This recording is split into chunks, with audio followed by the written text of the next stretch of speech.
اگر آپ کو ایمان اور یقین حاصل ہو تو پھر دعا کریں اللہ اس پر استقامت عطا فرمائے، پھر اس پہ ڈٹ جائے۔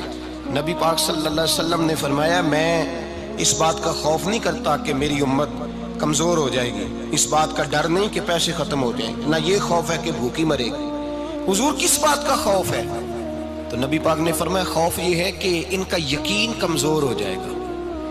یاد رکھیں اگر اعتبار نہ ہو تو گھر نہیں چلتا، تو اگر اللہ رسول پر یقین کامل نہ ہو تو پھر بندہ مسجد نہیں آ سکتا، پھر اس کا دین نہیں چلتا، پھر اس کے لیے مشکل ہے نماز، پھر اس کے لیے مشکل ہے راہ خدا میں خرچ کرنا۔ میرے نبی پاک نے فرمایا یوں نہ کہا کر کہ یا اللہ چاہے تو دے چاہے تو نہ دے، جب مالک سے مانگ تو کہا کر یا اللہ تجھی سے مانگنا ہے، میں لے کے اٹھوں گا، تو مجھے دے گا۔ فرمایا جتنا تیرا یقین کامل ہوگا اتنا ہی اللہ تجھے جھولی بھر کے عطا فرمائے گا۔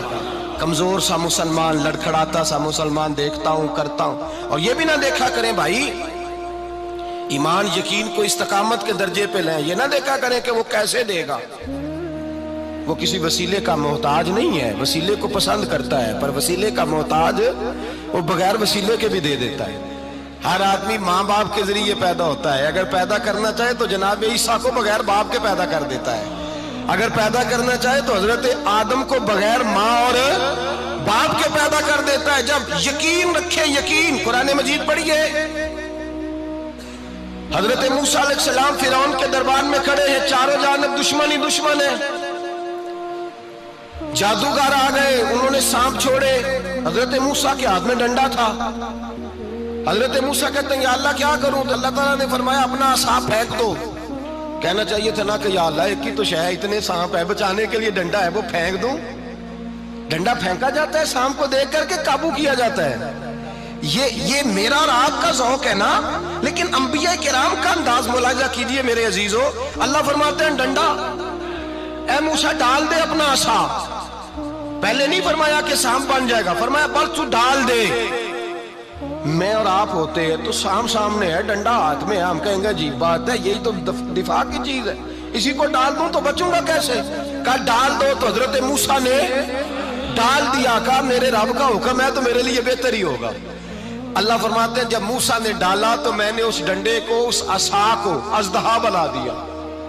اب کبھی عصا بھی اژدہا بنے، کبھی چھڑی بھی بہت بڑا اژدہا بنی ہے، لیکن قرآن کہتا ہے جناب موسیٰ نے ڈالا تو اللہ نے اژدہا، بلکہ اس سے پیچھے چلیے، عورتیں کمزور یقین کی ہوتی ہیں نا، جناب موسیٰ پیدا ہوئے تو اللہ فرماتے ہیں میں نے موسیٰ کی ماں کے دل میں بات ڈالی، ماں کے دل میں صندوق میں ڈال کے تو اس کو دریا میں بہا دے۔ اور بھائی صندوق میں کہہ سکتے ہیں نا آکسیجن کیسے جائے گی، اور دریا میں بچے بچنے کے لیے ڈالے جاتے ہیں کہ ڈوبنے کے لیے ڈالے جاتے ہیں؟ ماں کے دل میں یقین کمزور نہیں تھا ماں کا۔ انبیاء کے ماں باپ موحد ہوتے ہیں، دین کو ماننے والے، ماں کے دل میں اللہ نے بات، اللہ قرآن میں کہتے میں نے وحی کی، میں نے القاء کیا، میں نے بات ڈالی۔ حضرت موسیٰ کی ماں کہتی ہے میں نے ڈال کے نا سمندر میں بیٹا، میں نے سمندر میں بیٹا ڈال کے صندوق میں بند کر کے رب کے حوالے کیا۔ آپ فرماتے ہیں میرے مالک کا بھروسہ کیا تو پھر میرے مالک کا کام دیکھو، کمال دیکھو، میں نے دریا میں ڈالا، اللہ نے فرعون کے گھر میں میرے بیٹے کی پرورش کرا دی۔ یہ یقین کہ حضرت موسیٰ کے پاس قوم آئی، قرآن پڑھیے، کہ جناب پانی چاہیے، وَإِذِ اسْتَسْقَىٰ مُوسَىٰ لِقَوْمِهِ، موسیٰ نے اپنی قوم کے لیے پانی مانگا، ہم نے کہا فَانْفَجَرَتْ مِنْهُ اثْنَتَا عَشَرَةَ عَيْنًا، اپنا ڈنڈا پتھر پہ مارو۔ عقل والا آدمی ہوتا تو اڑ جاتا، کہتا یا اللہ پتھروں سے بھی کبھی پانی نکلا ہے؟ اضرب بعصاک الحجر، مارو پتھر پہ ڈنڈا۔ اللہ کے نبی نے منٹ نہیں لگایا، ٹھا کر کے ڈنڈا لگایا، فانفجرت منہ اثنتا عشرۃ عینا۔ اللہ فرماتے ہیں جناب موسیٰ نے ایک عصا مارا، میں نے 12 چشمے جاری کر دیے۔ تو لے تو اللہ کرتا ہے، اللہ کہتا ہے پڑھ نماز روزی دوں گا، کہتا ہے سوچتا ہوں۔ اللہ فرماتا ہے آجا مسجد میں تیرا ہو جاؤں گا، کہتا ہے دیکھتا ہوں۔ رب فرماتا ہے تو میرے محبوب کی غلامی کر، میں تجھے محبوب بنا لوں گا۔ تو کہتا ہے تھوڑا بڑا ہو کے داڑھی رکھنی ہے، ابھی سیانا ہو کے میں ذرا سرٹیفکیٹ لے لوں اسرائیل سے کہ کتنے سالوں کے بعد آئیں گے، پھر شروع کروں گا۔ پروگرام بنا رہا ہے، ابھی تو ارادے میں ہے۔ اللہ کے پیغمبر کا ڈنڈا، اور اس سے زیادہ آگے بات ہو گئی، پیچھے فوج لگی ہوئی ہے فرعون کی، مجمع ہے، ہزاروں لاکھوں کا لشکر لے کے، تلواریں نیزے، فرعون پیچھے، آگے دریا آ گیا۔ حضرت موسیٰ علیہ السلام کھڑے ہیں، اب کدھر جائیں؟ اللہ پاک نے فرمایا مارو ڈنڈا۔ کہاں؟ پانی پہ ڈنڈا مارو۔ اب حضرت موسیٰ علیہ السلام پانی پہ ڈنڈا مارے تو پانی ابھرے گا، اس سے زیادہ کیا ہوگا؟ پہلے پتھر پہ ڈنڈا مروایا تو پانی نکلا، اب پانی پہ ڈنڈا مروایا فَإِذْ فَرَقْنَا بِكُمُ الْبَحْرَ فَأَنْجَيْنَاكُمْ وَأَغْرَقْنَا آلَ فِرْعَوْنَ۔ اللہ فرماتے ہیں موسیٰ نے پانی پہ ڈنڈا مارا تو میں نے پانی میں رستے بنا دیے۔ ایک جگہ ڈنڈا مارا تو پانی نکل آیا، دوسری جگہ عصا مارا تو پانی خشک ہو گیا، 12 چشمے بن گئے، 12 رستے بن گئے دریا میں سے۔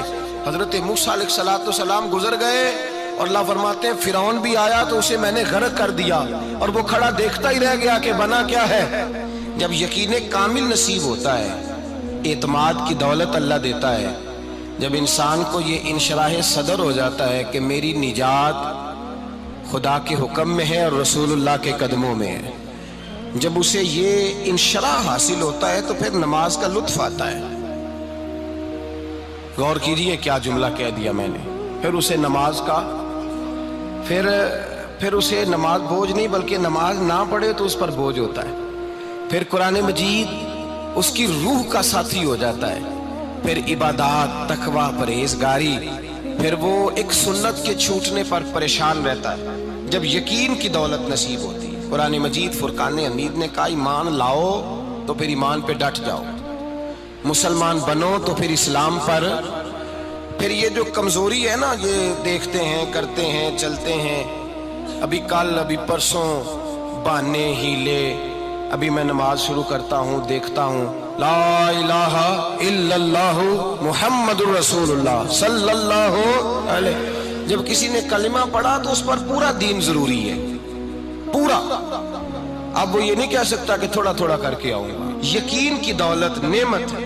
اللہ پاک قرآن مجید میں فرماتے ہیں ان الذین قالوا ربنا اللہ ثم استقاموا، جنہوں نے کہا کہ اللہ ہمارا رب ہے اور پھر وہ اس پر ڈٹ گئے، پھر اس پر وہ کہا تو ڈٹ گئے، کھڑے ہو گئے، نہیں اللہ ہی رب ہے، اللہ ہی دینے والا، اللہ ہی مالک، اللہ ہی ہمارا رازق ہے، رب ہی ہمارا سب کچھ۔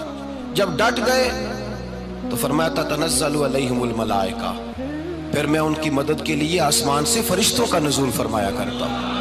فرشتے کیا کہتے ہیں؟ اللہ تخافوا ولا تحزنوا، غم نہ کرنا، خوف نہ کھانا، وابشروا بالجنۃ التی کنتم توعدون، ہم تو تمہیں اللہ تبارک و تعالیٰ کی اس جنت کی خوشخبری دینے آئے ہیں جس کا رب نے تمہارے ساتھ وعدہ کیا ہوا ہے۔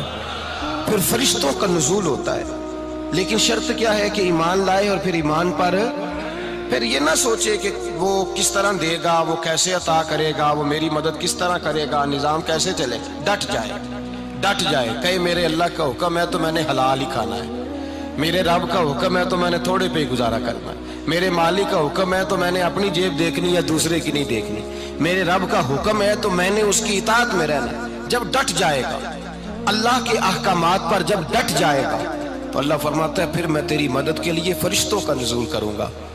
نبی پاک صلی اللہ علیہ وسلم نے فرمایا 2 دولتیں اگر کسی کو اللہ دے دے تو سمجھے اللہ نے اسے دنیا کی سب سے زیادہ دولت عطا فرما دی۔ یا رسول اللہ وہ کون کون سی چیزیں ہیں؟ فرمایا ایک جس شخص کو اللہ نے معاف کرنے کی دولت عطا کر دی، جو معاف کرنے لگ گیا، جس کی طبیعت میں درگزر آ گیا، جو معاف کرنے لگا، غلطیاں معاف کرنے لگا، جس کو ایک دولت یہ مل گئی۔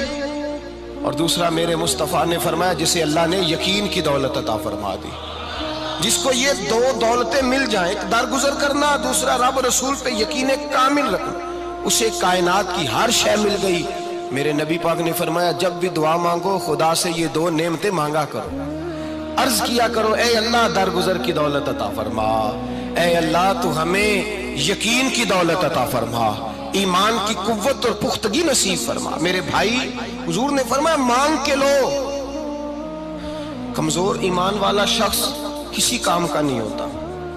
جس آدمی کے ذہن میں شک کا بیج ایک دفعہ جنم لیتا ہے وہ آدمی تو غلام سے بدتر ہے، بے کیف سجدہ، روٹھی روٹھی سی عبادت، اس کی زندگی کیفیات سے خالی ہے۔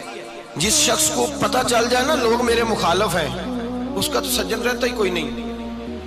اصل بات یہ ہوتی ہے کہ یہاں سوچ بیٹھا ہے کہ دنیا میرے خلاف ہے، یہاں مخالفت یہاں بیٹھ گئی ہے، دو بندے باتیں کر رہے ہیں تو پریشان ہے، میرے خلاف ہی لگے ہوئے ہیں، میری ہی بات ہو رہی ہے، کیونکہ اصل تکلیف کہاں ہے؟ اور اگر یہاں یقین کامل ہو گیا نا کہ سارے مجھ سے پیار ہی کرتے ہیں، تو پھر دو بندوں کو بات کرتا دیکھیں گے تو یہی سوچے گا میری تعریفیں کر رہے ہیں۔